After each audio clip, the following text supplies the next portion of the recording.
Welcome to this great express introduction, and today, organisational and planning skills. We will be covering work preferences, procrastination, a way to get things done, and 4 different approaches to organising and planning.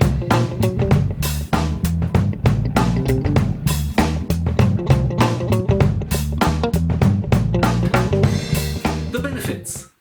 Finding different ways of organising and planning activities will significantly speed up your delivery and improve your and your team's effectiveness. Work and communication preferences. I covered this topic in an earlier video on effective communication. You'll find the link down below in the comments.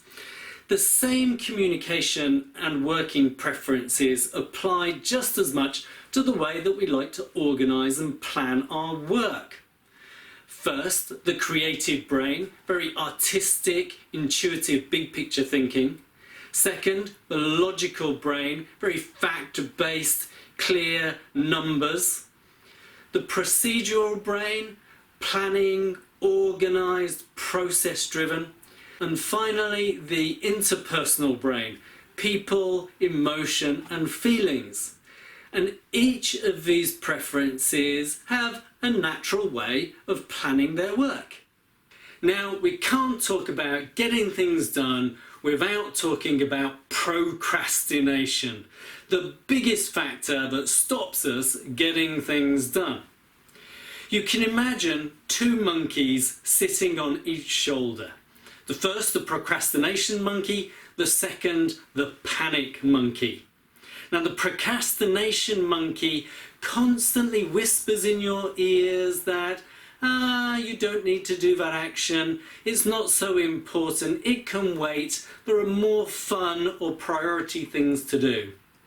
The panic monkey is normally very quiet until there is an immediate danger of you running late on your deliverables. Then the panic monkey kicks into action and starts screaming to get on with it. Recognizing when you are procrastinating is the first step to learning how to balance the procrastination and the panic monkeys. There are many different methods for tackling procrastination. Maybe I'll cover that in a future video.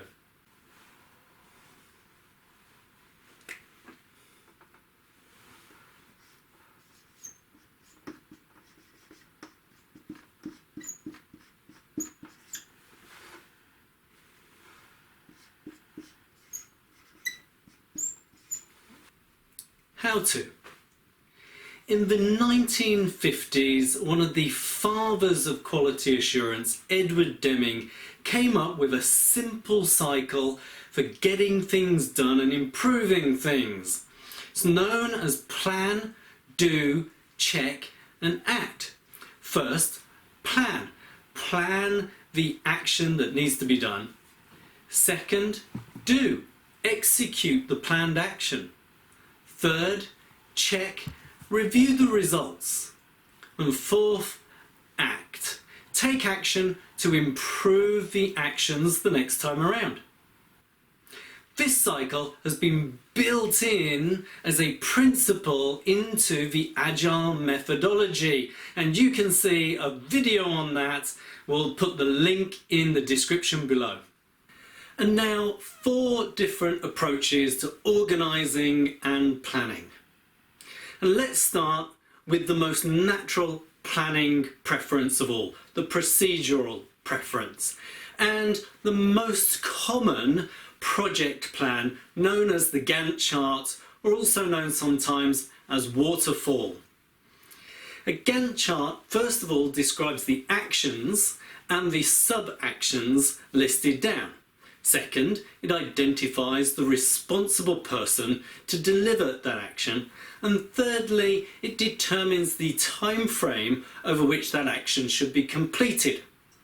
The Gantt chart or diagram then shows all of the actions, the responsibilities, and then a bar showing the length of time against a calendar or something similar, so that at a glance you can see what will be delivered when.